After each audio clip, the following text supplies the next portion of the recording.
Sexto dia, a teologia da missão.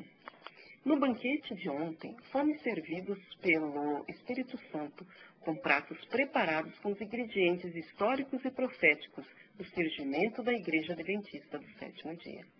Graças a Deus, fazemos parte de uma igreja que não é propriedade de um homem. Nossa igreja não tem um dono, um proprietário humano. Seu líder máximo é Jesus Cristo, por meio da ação do Espírito Santo. O chamado para levar as boas novas de salvação ao mundo não pode ser visto apenas como um desafio de um líder humano. O chamado envolve mais do que uma atividade com vistas ao aumento dos membros da igreja. Com o nobre propósito que buscamos de permanecer na presença de Cristo desde a primeira até a última hora do dia, necessitamos compreender de modo mais amplo a teologia da missão. Tópico 1. A missão do Antigo Testamento. A queda do homem fez da missão uma necessidade imperiosa. Gênesis 3, 1-8. A perda da vida eterna, do lar eterno, da inocência e pureza moral interromperam o ambiente de felicidade edênico. Assim, é propósito de Deus restaurar o homem e seu lar. Por isso, a missão inicia-se com Deus. Sua natureza é buscar o homem perdido, conscientizá-lo de sua culpa e oferecer-lhe a salvação. Gênesis 3, 9 e 15. Deus dirigiu ao homem 4 perguntas com o objetivo de conscientizá-lo de sua transgressão. Onde estás? Quem te fez saber que estavas nu? Comeste da árvore que te ordenei que não comesses? Que é isso que fizeste? A resposta do homem ao apelo divino foi a resistência. Deus não insistiu na conscientização, mas revelou-lhe a salvação. Gênesis 3,15. Foi pela eleição que Deus transferiu a missão ao homem.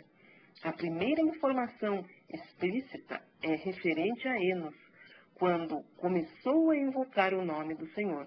Gênesis 4,26. Essa expressão é usada no Antigo Testamento para indicar um culto público. Anos depois, a Escritura registra a eleição de Noé, da casa de Lameque, descendente de Enos. Gênesis 6,13. Desse ponto, segue-se uma sucessão de eleitos, que finalmente alcançam o povo de Israel. É preciso que se tenha em mente a razão de ser da eleição, o que fica bem claro na escolha de Abraão. Em Gênesis 12:3 é dito: em ti serão benditas todas as nações da terra. A finalidade da eleição não é fazer do escolhido um favorito, mas investi-lo com a responsabilidade de ser uma bênção para todos os povos. Gênesis 18, 18, 19. A eleição divina reside na livre vontade de Deus e no amor que ele tem por seu povo, e não porque houve alguma grandeza ou superioridade inerentes ao povo. Gênesis 7, 6, 8.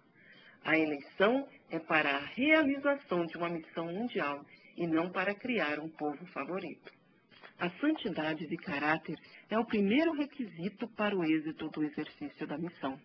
Deus queria fazer de Israel um reino de sacerdotes e uma nação santa. À santidade se seguiram as bênçãos que lhe eram inerentes. As bênçãos de Deus incluem saúde. Nenhuma enfermidade virá sobre ti. Êxodo 15, 26.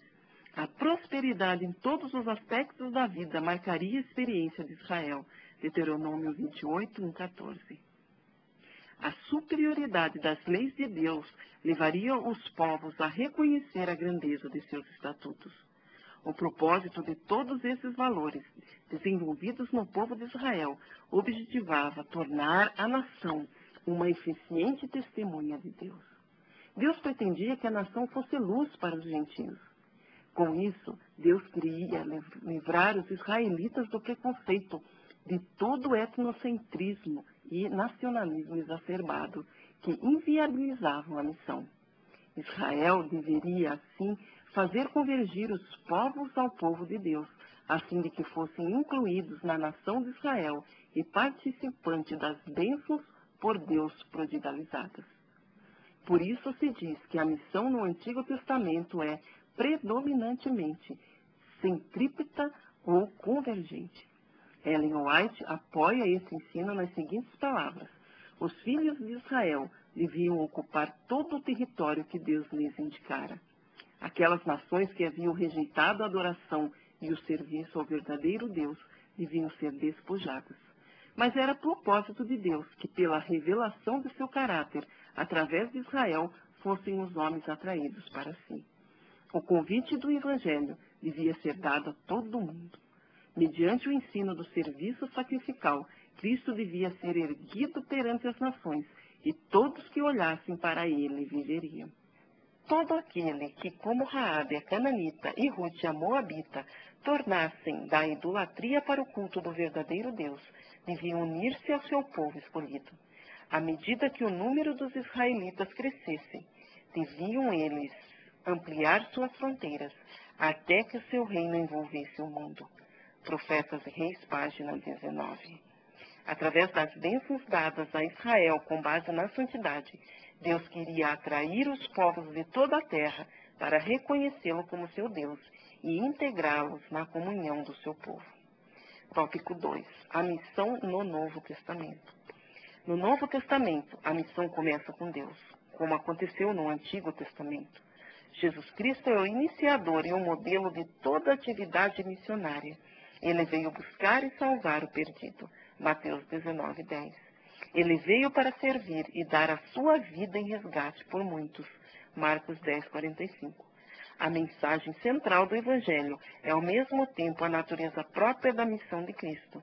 Isso significava obrigatoriamente que ele precisava sofrer. A missão de Cristo só se podia cumprir através do sofrimento. Achava-se diante dele uma existência de dores, privações, luta e morte. Cumpria-lhe carregar sobre si os pecados de todo o mundo. Tinha de sofrer a separação do amor do Pai. O desejado de todas as nações, página 101. A extensão da missão de Cristo tem sido entendida em 3 aspectos principais: pregação, ensino e cura. Mateus entende a missão de Cristo dessa mesma forma, ao declarar que percorria Jesus toda a Galileia, ensinando nas sinagogas, pregando o evangelho do reino e curando toda sorte de doenças e enfermidades entre o povo. Mateus 4:23. Lucas acrescenta que ele realizava essa missão no poder do Espírito Santo. Lucas 4:14. Esse foi o mesmo padrão de missão que Jesus entregou ao enviar os 12, Mateus 10:1, os 70, Lucas 10:12 e os 120, Atos 1:8. O imperativo da missão entregue à igreja foi: fazei discípulos de todas as nações, Mateus 28:19. Dentro dos mesmos moldes em que Jesus realizou a missão e da mesma forma que seus seguidores a realizaram nos primeiros anos da igreja cristã. Deve-se, contudo, dizer que o ir fazer discípulos antecede o esperar a promessa do poder do Espírito Santo. Não se pode sair para pregar, ensinar e curar sem primeiro esperar para receber o poder do Espírito Santo. Lucas 24:49. A meta evangelística não cessa pelo acréscimo de novos membros à igreja, através do batismo. Ela só é de fato alcançada quando o novo convertido é instruído pela igreja, quando ele espera e recebe cada dia a plenitude do Espírito, e assim testemunhando se torna um cristão produtivo. Atos 2:41. O grande objetivo do evangelismo é fazer cristãos e igreja reprodutivos. Nesse processo é impossível dispensar aquilo que caracterizou a vida de Cristo e dos primeiros cristãos, a dotação do Espírito Santo. Antes de ser escrito um livro do Novo Testamento e antes de ser pregado qualquer sermão depois da ascensão de Cristo, o Espírito Santo desceu sobre os apóstolos em oração. Então seus inimigos deram o testemunho: encheste Jerusalém desta vossa doutrina. O desejado de todas as nações, página 647. Guarde em seu coração. Como a vida física se mantém pela comida, assim é a espiritual mantida pela palavra de Deus. E toda alma deve receber, por si própria, vida da palavra de Deus.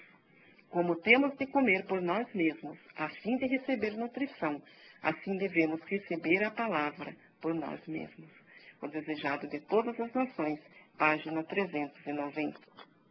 Se você gostou da mensagem desta audioapostila para as 40 madrugadas de caminhada com Cristo e deseja obter mais informações ou descobrir um dos nossos locais de reunião próximo à sua residência, acesse o site www.esperança.com.br. Esperança sem cedilha. Deus tem um plano especial para a sua vida. Conheça-o e você será muito mais feliz. Oremos. Senhor nosso Deus, obrigado porque mais um dia temos o privilégio de andar contigo. Dirige todos os nossos passos, tudo o que fizermos. Nós queremos, Senhor, sermos vencedores, dia a dia, na tua companhia. Agradecemos por todas as bênçãos que tu tens nos concedido. Dirige os nossos passos, em nome de Jesus. Amém.